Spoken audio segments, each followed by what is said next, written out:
For the first time in 8 years, the millennial age group is not the top age group purchasing homes. In 2022, that percentage shrunk from 43% all the way down to 28%, which leads up to 1 in 8 millennials having to move home in 2022. How did we get to 1 in 8 millennials moving back home? The genesis of it started back in 2008 when we had the housing crash. The housing crash created a supply of fewer homes over the next 12 years as builders went out of business and banks stopped lending money on new developments. As a result of that, we had new family formations, but not enough housing in this country. During that 12-year period, we had a 6.5 million home deficit created in this country. Fast forward to the COVID event in 2022, and what did that produce? Well, that produced a lot of fear and uncertainty. So the Fed decided to lower interest rates. This increased the demand for housing, but we didn't have enough supply. Prices continued to go up during this time frame. And on top of that, the government decided that they were going to try to print their way out of this challenge. We had 40% of the US dollars printed during this 24 months. We have inflation, rising housing prices, and a lack of supply. Fast forward to late 2022, now the Fed is raising interest rates.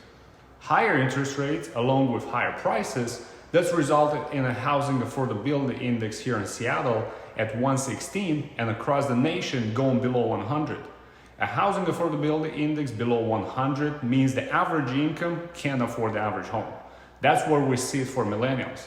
Even millennials that have good paying jobs, a lot of them are not able to afford the average price range home in this country. So that's how we got to this situation where 1 in 8 millennials moved back home in 2022. As a result of all this, millennials moving back home, home ownership rates are actually the lowest they've been in over 50 years in this country, all the way down to 62.9%. The thing is, renters that are not buying homes and sitting on the sidelines, it's not that they don't want to purchase a home. A recent survey was done by 1000 Watt and it showed that 90.5% renters actually want to purchase a home. That's the situation we are in right now. Millennials are moving back home, but that's not what they want to do. They want to get into home ownership and purchase their first home. Here's my advice for millennials that are looking to buy their first home. If you want to buy your first home and build wealth through real estate, number one, it's not your forever home. Stop watching HGTV because you don't have to have that dream kitchen and you don't have to be in the center of town. Look at low down payment loans such as FHA, or even look at rural development loans such as USDA that are 100% financing and they are zero down payment. One of the things with that is you might have to buy a little further out of town, which will lead to a little bit longer commute. These are great loans because it's no down payment and there's less competition typically in these rural areas. The game of real estate is not buying your forever home your first time, but getting into the home, starting to build equity, and then you trade up. You build that equity and use that equity as a down payment to trade up in a home. As interest rates come down, that creates lower and more affordable payments as well. Number two, another great option for first-time home buyers and millennials that we've been talking about in this market, one way is to house hack. To buy a duplex or a 3-bedroom home or a 4-bedroom home and rent out 1, 2, or even 3 of those bedrooms, take that cash flow to pay for your mortgage and save up your money. That allows you to live the lifestyle that you want to live in the area that you want to live in, and start to build equity and maybe even purchase another investment property as a result of it.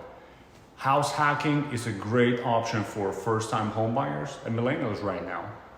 Number three, another couple of things that I would recommend to millennials and first-time home buyers as you're starting to negotiate with sellers, find out what is important to the seller. You might not be the best position financially, you might not be paying cash, and you might not be able to pay above the appraised value or some of these different things. Find out other things that might be important to the seller that you could negotiate for their benefit so that you get the home and maybe without another offers. Some of these things might be, when does the seller need to move? Do they need flexibility on the move out date because they're building a new home? Do they need a longer closing date? Find out what's important to the seller. You can do that by working with a great real estate agent, and the real estate agent can work with the other agent and find out what's important to the seller. And number 4, one thing that can really benefit you from a cash flow perspective is asking a seller to pay a 2-1 rate buy down. A 2-1 rate buy down is where the interest rate is bought down 2% the first year and 1% the second year.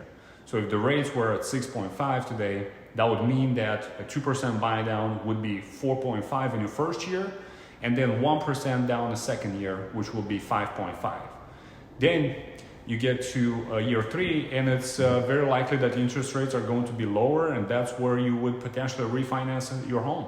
Either way, you save a lot of money during this first couple of years. Number 5, the other thing that I'm recommending as well is not necessarily for millennials, but for parents of millennials. It's said that there's going to be a huge wealth transfer from boomers to millennials at some point in the future.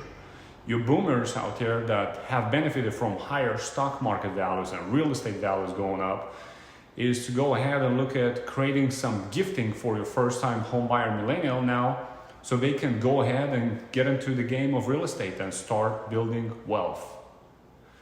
If you're a millennial looking to buy your first home, or if you're a boomer that's looking to either sell or help create some equity transfer to your millennial children, that they can start building equity in their first home, shoot me an email at noterealestate@vladimirg.com or contact me in the comments below. I'll be more than happy to help you.